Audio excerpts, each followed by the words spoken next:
আসসালামু আলাইকুম। Hi guys, কেমন আছেন সবাই? আশা করি সবাই খুব ভালো আছেন। আমি আলহামদুলিল্লাহ খুবই ভালো আছি। আজ আমি আপনাদের সাথে শেয়ার করব একটি নিরামিষ তরকারি।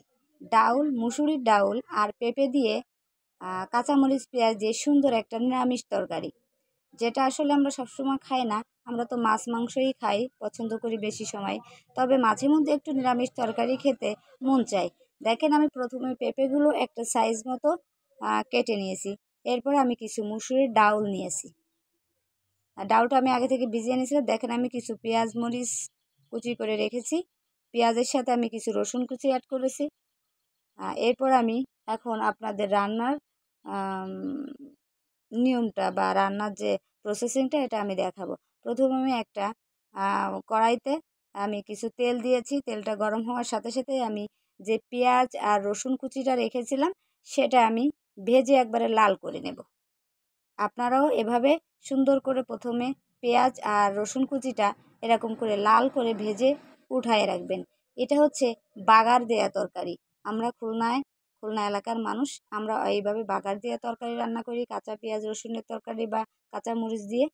দেখেন, আমি পেঁয়াজ আর রসুনটা একবারে লাল হয়ে গেলে আমি সেটা তুলে রেখেছি। ওটা আমি পরবর্তীতে এটা তরকারির সাথে অ্যাড করব। প্রসেসিংটা আপনাদের দেখাবো। এবার আমি তেলের ভিতরে সেই কড়াইতে আরও একটু তেল দিয়ে আমি সেই পেঁপে, একটা আলু দিয়েছিলাম পেঁপের সাথে, এবং কাঁচামরিচ, লবণ, এরপরে অ্যাড করে দিচ্ছি আমি হলুদ। কাঁচামরিচ, লবণ, হলুদ তরকারি একসাথে আমি কড়াইতে দিয়ে দিচ্ছি। এরপর আমি সেই ভিজিয়ে রাখা মুসুরির ডাউলগুলো তরকারিতে দিয়ে দিচ্ছি। এখন আমি দেখেন 5 থেকে 7 মিনিট এটাকে আমি সুন্দর করে কষিয়ে নেব।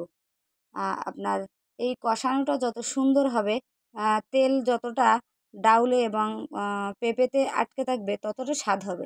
আমি এরপরে 5 থেকে 7 মিনিট কষানো হয়ে গেলে এটাতে আমি পানি অ্যাড করে দিচ্ছি। এখন এটা হচ্ছে আমি অল্প পরিমাণে পানি দিয়েছি, যেটাতে আমার তরকারিটা সিদ্ধ হয়ে যাবে। ডাউল এবং পেঁপে এটা যেন সিদ্ধ হয়ে যায়। এরপর আমি যে পেঁয়াজ কুচি যা ভেজে রেখেছিলাম সেইটা আমি বেটে একটা পেস্টের মতো মশলা তৈরি করব। দেখেন, আমি প্রথমে কিছু জিরে নিয়েছিলাম। জিরাটা বাটার পর আমি সেই ভাজা পেঁয়াজগুলি আমি জিরার সাথে একসাথে মিক্সড করে বেটে একটা মশলা তৈরি করেছি। এই যে দেখেন, আমার মশলাটা তৈরি হয়ে গেছে। এবার দেখেন, আমার তরকারিটা প্রায় সেদ্ধ হয়ে আসছে। খুব সুন্দর একটা রেসিপি। যাদের সবসময় আসলে আমাদের ঘরে মাছ থাকে না, বা গ্রামে যারা থাকি তারা সচরাচর মাছ মাংস হয়তো, বা আবার শহরে যারা থাকেন তারাও মনে করেন যে মাঝে মাঝে মাছ মাংস খাওয়ায় অরুচি আসলে তখন আমরা দু একটা নিরামিষ তরকারি এভাবে রান্না করে খেতে পারি। খেয়ে দেখবেন, সবাই টেস্ট করবেন, ভালো লাগবে সবাই। অবশ্যই ভালো লাগবে। আমার চ্যানেলে আমি নতুন, আমি আপনাদের সামনে আশা করি আরও সুন্দর সুন্দর রেসিপি আপনাদের সাথে শেয়ার করব। সবাই আমার পাশে থাকবেন। যারা নতুন আমার ভিডিওগুলো দেখতেছেন তারা অবশ্যই আমার চ্যানেলটা সাবস্ক্রাইব করবেন। দেখেন, আমার তরকারিটা একবারে সিদ্ধ হয়ে গেছে। সেই পেঁপেগুলা আর ডাউলটা একবারে সিদ্ধ হয়ে গেছে। এখন আমি ঝোলের যে পানিটা, ঝোলের জন্য আমি কিছু পানি আবার এটার সাথে অ্যাড করে দিয়েছি। এই যে আমি কিছুক্ষণ পানিতে যখন ওই বলকটা উঠে আসছে, তখন আমি সেই যে বেটে রেখেছিলাম মশলাটা, ওই মশলাটা আমি এই তরকারির সাথে অ্যাড করে দিয়েছি। এটা হচ্ছে বাগার মশলার তরকারি। আমাদের খুলনা অঞ্চলের মানুষ এই বাগার মশলার তরকারি পছন্দ করে এবং সবাই এভাবেই রান্না করে খায়। তাই আমি আসলে যারা মনে করেন মাঝে মধ্যে নিরামিষ তরকারি খেতে চান, কিভাবে রান্না করবেন হয়তো অনেকে বুঝে উঠতে পারেন না। এই তরকারিটা রান্না করে বা এই রেসিপিটা আপনারা যদি মানে ফলো করেন তাহলে অবশ্যই ভালো লাগবে। আমার চ্যানেল বা আমার ভিডিওগুলো যদি ভালো লাগে, সবাই আমার ভিডিওগুলো আমার চ্যানেলটা সাবস্ক্রাইব করবেন।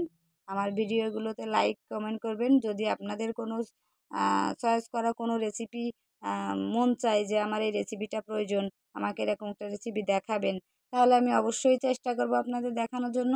ভালো থাকবেন সবাই, সুস্থ থাকবেন। আমার স্বপ্ন আমার চ্যানেলটাকে নিয়ে অনেক দূরে যাওয়া। আপনারা পাশে থাকলে অবশ্যই সেই স্বপ্নটা পূরণ হবে আশা করি। সবাই আমার পাশে থাকবেন। দেখেন আমার তরকারিটা রেডি হয়ে গেছে। খুব সুন্দর একটা রেসিপি আর গরম ভাতের সাথে খেতে খুবই ভালো লাগবে। আল্লাহ হাফেজ।